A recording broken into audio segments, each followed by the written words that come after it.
Hello everyone, आप सभी का स्वागत है आपके अपने यूट्यूब चैनल तैयारी सक्सेस की में। दोस्तों, इस वीडियो में हम लोग बात करेंगे कोल्हान यूनिवर्सिटी का जो नए एजुकेशन पॉलिसी आया है उसके अंतर्गत हम लोग आज हिस्ट्री ऑनर्स के सिलेबस को डिस्कस करेंगे। दोस्तों, ये सिलेबस जो हम लोग का यहाँ पर देखने को मिलता है मेजर पेपर 1, ये आपका ओरिजिनल हिस्ट्री ऑनर्स का पेपर है। ठीक है, तो इसमें आपको पढ़ना क्या पड़ेगा, किस तरह का प्रश्न आपसे पूछा जा सकता है, थोड़ा बहुत डिस्कस करेंगे, लेकिन सिलेबस पूरा क्लियर डिस्कस करेंगे। तो वीडियो को पूरा एंड तक देखिएगा, इससे आपको बेनिफिट ज़रूर होगा। तो दोस्तों, डायरेक्ट चलते हैं हम लोग सिलेबस पर। दोस्तों, पेपर का नाम है आपका मेजर पेपर 1, जिसमें आपका जो टॉपिक है वो है द आइडिया ऑफ भारत, यानी भारतवर्ष की अवधारणा, यानी भारत क्या है उसके बारे में आपको जानना है। ठीक है, तो सबसे पहले जो यूनिट है इसमें आपका 5 गो यूनिट है ना। तो 5 गो यूनिट है, तो उसमें फर्स्ट यूनिट में आपका है भारतवर्ष की अवधारणा, यानी भारतवर्ष में इसमें आपको क्या पढ़ना है कि भारतवर्ष का उत्पत्ति कहाँ से हुई है, और भारत का हम लोग जो सबसे पहले जो ओरिजिन अगर देखा जाए, यानी उत्पत्ति, उसका स्थान, उसका वर्णन, ये सब आपको भारतवर्ष की अवधारणा में पढ़ना है। ठीक है, उनकी जानकारी, प्राचीन समय में भारत की स्थिति क्या थी। तो पहला जो आपका पेपर फर्स्ट यूनिट में आपका जो टॉपिक पढ़ना है वो भारतवर्ष की समझ। ठीक है, इसमें एकदम सिंपल सा सवाल बनेगा, आप इसमें आप जितना सजा करके लिखेंगे उतना बेस्ट होगा। ठीक है, उसके साथ साथ आप विभिन्न विभिन्न जो समय है, जैसे हम लोग को सिंधु घाटी सभ्यता से जो जानकारी वाला है, तो वहाँ से हम लोग समय मेंशन कर सकते हैं, सिंधु घाटी सभ्यता, उसके बाद जितने भी महाजनपद काल है, मौर्य पीरियड, तो जितने भी पीरियड है सबको मेंशन करते हुए हम लोग को प्राचीन से लेके वर्तमान तक पहुँचना है। ठीक है, और स्थान को भी, पहले भारत की पोजीशन क्या थी और अब वर्तमान में भारत की पोजीशन क्या है, वगैरह वगैरह। ठीक है, उसके बाद हम लोग का जो जानने का जो मेजर सोर्स है, हम लोग किस तरह से प्राचीन भारत के इतिहास को जानेंगे, वो सोर्स हम लोग के लिए बहुत ही ज़्यादा इम्पोर्टेंट रहेगा। ठीक है, जिसमें हम लोग का जो साहित्य है वो सबसे ज़्यादा इम्पोर्टेंट है, जिसमें हम लोग को पढ़ना है वेद। वेद कितना है ये आपके एग्ज़ाम में सवाल बनेगा ऑब्जेक्टिव में। ठीक है, उसके बाद वेदांग पढ़ना है, उपनिषद पढ़ना है, महाकाव्य पढ़ना है, जैन धर्म और बौद्ध धर्म का जो साहित्य है ये आपके एग्ज़ाम के दृष्टिकोण से इम्पोर्टेंट रहेगा, और स्मृतियाँ और पुराण। ठीक है, जब एग्ज़ाम आएगा तो इसमें से आपको अंदर अंदर से क्वेश्चन आएगा। सवाल कैसे आएगा ऑब्जेक्टिव में, मैं आपको थोड़ा बहुत बता देता हूँ। ठीक है, सवाल आएगा कि महाकाव्यों की संख्या कितनी है, महाभारत के रचयिता कौन है, रामायण के रचयिता कौन है, तो इस तरह के सवाल आएगा। या फिर आपसे पूछेगा जैन धर्म के संस्थापक कौन है, तो हम लोग को जैन धर्म, बौद्ध धर्म, दोनों धर्म को पढ़ना है। वेद वेदांग सब चीज़ को थोड़ा बहुत डिटेल्स में पढ़ना है। उसके आगे जब हम लोग जाएंगे यूनिट 2 में हम लोग का क्या दिया गया है कि भारतीय ज्ञान प्रणाली, कला एवं संस्कृति, यानी उसमें हम लोग का कला और संस्कृति से जुड़ी संबंधित जानकारी को पढ़ना है। ठीक है, जिसमें हम लोग का स्पेशली भाषा और लिपि के ऊपर ज़्यादा ध्यान देना है।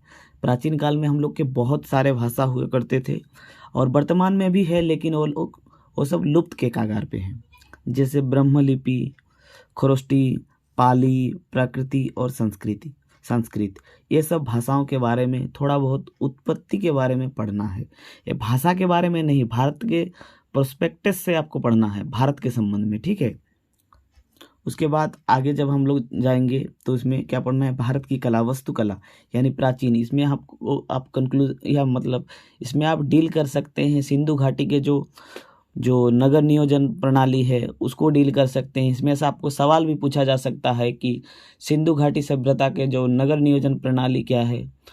थोड़ा बहुत वो सब क्वेश्चन इंपॉर्टेंट है, क्योंकि ये तो नया पैटर्न है ना, इसलिए समझने में थोड़ा बहुत सबको दिक्कत हो रहा है।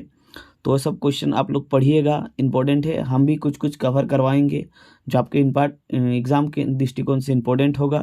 और संस्कृति की क्या विशेषताएं हैं, सिंधु घाटी की क्या विशेषताएं थी, जो वहाँ के जो नगर नियोजन प्रणाली थी बहुत बेस्ट थी, वहाँ के जो सड़कें थे बहुत अच्छे थे, तो वो प्रणाली को पढ़ना है। उसके बाद हम लोग को भारत की शिक्षा प्रणाली को पढ़ना है। जैसे पहले गुरुकुल पद्धति हुआ करता था, ठीक है, तो वहाँ से लेके जो अब मॉडर्न प्रणाली तक आपको मतलब सिंपल वे में और छोटा छोटा स्टेप में पढ़ना है। जैसे लॉर्ड मैकाले आया तो वहाँ पर अंग्रेजी जो शिक्षा आया, पहले गुरुकुल पद्धति था, उसके बाद धीरे धीरे शिफ्ट हुआ, पहले संस्कृत था, संस्कृत से हिंदी आया, उसके बाद अब मॉडर्न ज़माने में इंग्लिश आया। तो उसका जो सीक्वेंस है वो आपको पढ़ना है, ठीक है।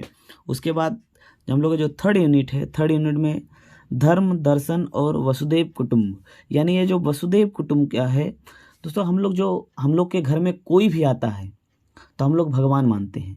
वैसे ही क्या है, जो पूरा हम लोग का जो पूरा पृथ्वी है वो हम लोग का परिवार है, और इसी में रहने वाले सभी व्यक्ति किसी न किसी प्रकार से हम लोग का कुटुंब है, तो वही है वसुधराय कुटुंब, ठीक है। तो इसमें क्या क्या पढ़ना है ये टॉपिक मैं आपको कवर करवा दूंगा। इसमें आपको पढ़ना है धर्म दर्शन की भारतीय अवधारणा, वसुदेव कुटुंब की अवधारणा क्या है, यानी होता क्या है। ये सवाल आपके एग्जाम में इम्पोर्टेंट बनेगा, वेरी वेरी इंपॉर्टेंट, ठीक है। ये आपको सवाल जरूर पढ़ के जाना है, 100% आएगा दोस्तों ये सवाल। वसुदेव कुटुंब की अवधारणा क्या है, यानी वसुदेव कुटुंब की विशेषताएं क्या है, तरह तरह से सवाल पूछ सकता है, लेकिन ये सवाल आपको पढ़ना ही होगा।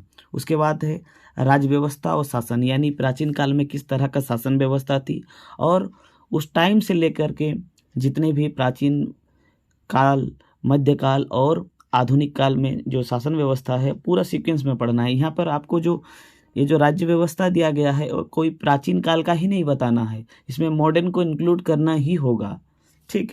उसके बाद यहाँ से जो सवाल बनेगा आपका डी से, वो जनपद के काल में। दोस्तों जनपद से आपके सवाल एग्जाम में बनेगा, 100% बनेगा। इसका वीडियो मैं बहुत ही जल्द आपको लेकर आऊँगा। इसमें पूरा जनपद को पढ़ना है, मैं आपको आसान भाषा में एकदम पूरा समझा दूंगा, बहुत ही जल्द वीडियो लाऊंगा। उसमें पढ़ना है जनपद एवं ग्रामीण स्वराज की अवधारणा, ठीक है। आगे हम लोग देखते हैं उसके बाद क्या है, यूनिट 4 में विज्ञान, प्रौद्योगिकी और पर्यावरण और चिकित्सा, यानी जो पहले की चिकित्सा पद्धति थी वो किस प्रकार की थी और आधुनिक में किस प्रकार की है, वो सब पूरा धीरे धीरे सीक्वेंस वाइज पढ़ना है। इसमें सब का सब आपको अवधारणा दी गई है, यानी पहले से लेकर वर्तमान तक सब कुछ पढ़ना होगा। प्राचीन काल के वैज्ञानिक एवं प्रौद्योगिक जो पर्यावरण संरक्षण किस प्रकार से हुआ, यहाँ पर जो 1972 वाला जो संरक्षण आया, सब कुछ एक्ट सब पढ़ना है थोड़ा बहुत। और उसमें भारतीय दृष्टिकोण से किस तरह से इम्पोर्टेंट है, ठीक है। उसके बाद पढ़ना है आयुर्वेद, योग एवं प्राकृतिक चिकित्सा। उसके बाद इसी में आपको पढ़ना है भारतीय अंक प्रणाली एवं गणित। दोस्तों मोटा मोटी अगर कहा जाए तो इसमें ये जो पेपर है देखने में बहुत ही ज़्यादा टिपिकल है, क्योंकि इसमें ये समझ में नहीं आ रहा है कि आपको सवाल कैसे देगा। इसलिए क्या करना है, जो आपको मेजर जो टॉपिक दिख रहा है वो सबको कवर करना है, ठीक है। और दोस्तों आगे हम लोग देखते हैं, उसके बाद है भारतीय आर्थिक परंपराएं, यानी भारतीय वर्ष में किस तरह का आर्थिक व्यवस्था था, और पहले से लेके धीरे धीरे सीक्वेंस वाइज जो प्राचीन, मध्यकालीन और आधुनिक में और वर्तमान में किस तरह का आर्थिक स्वरूप है, यानी बजट सब कुछ इंक्लूड कर देना है, ठीक। उसमें भारत के आर्थिक विचार, भूमि, वन, कृषि की अवधारणा, उद्योग एवं अंतर्राष्ट्रीय व्यापार। अंतर्राष्ट्रीय व्यापार में किस तरह का पहले व्यापार होता था, किस तरह का, जैसे पहले दो मुद्रा विनिमय प्रणाली चलता था, मुद्रा तो नहीं था, वस्तु विनिमय प्रणाली था, ठीक। वस्तु विनिमय प्रणाली का मतलब क्या होता था, मान लीजिए आप अगर चावल उगाते हैं और कोई नील उगाता है तो नील वो देगा और इसके बदले में ये चावल देगा।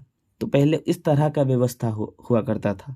तो ये जो व्यवस्था किस प्रकार से हम लोग, जैसे मेसोपोटामिया, इराक, ईरान और कई देशों के साथ हम लोग का व्यापारिक संबंध था, किस तरह का व्यापार होता था, क्या खरीद बिक्री होता था, तो इस तरह का सवाल आपसे पूछेगा। उसमें आपका सवाल कैसे बनेगा, प्राचीन भारतीय इतिहास के व्यापार के संबंध में संक्षिप्त टिप्पणी लिखे, किस तरह का व्यापार होता है। ठीक है, तो इस तरह का सवाल आपको देखने को मिलेगा। फिर आपको यहाँ पर सवाल बन सकता है समुद्री व्यापार। तो सबसे पहले आप सभी जानते हैं जैसे कि हम लोग का जो समुद्री मार्ग का मतलब स्पष्ट जानकारी है वो चोल वंश से हुआ है। तो चोल वंश से हुआ है तो इसका मतलब वहाँ का जो समुद्री मार्ग से तो व्यापार भी हुआ करता था। तो किस तरह का व्यापार होता था, किस देशों के साथ होता था, क्या क्या चीज़ की व्यापार होती थी, तो इस तरह का मोटा मोटी कह सकते हैं कि इसमें आपको सभी चीज़ थोड़ा बहुत पढ़ना है। ठीक है, बेसिक अंडरस्टैंडिंग रखना है कि क्या चीज़ है। ठीक है, तो इतना ही आपको इस सिलेबस में पढ़ना है। बाकी हम लोग का चैनल को सब्सक्राइब कर लीजिए। अभी हम लोग क्या करेंगे, एक एक तो टॉपिक जितना हो सके, एग्ज़ाम नज़दीक है तो एक एक तो क्वेश्चन को हम लोग डील करेंगे, सिर्फ पढ़ेंगे वही जो एग्ज़ाम में आने लायक है। ठीक है, तो बाकी मिलते हैं नेक्स्ट वीडियो में, तब तक के लिए जय हिंद। चैनल को सब्सक्राइब जरूर कर लीजिएगा। ठीक है।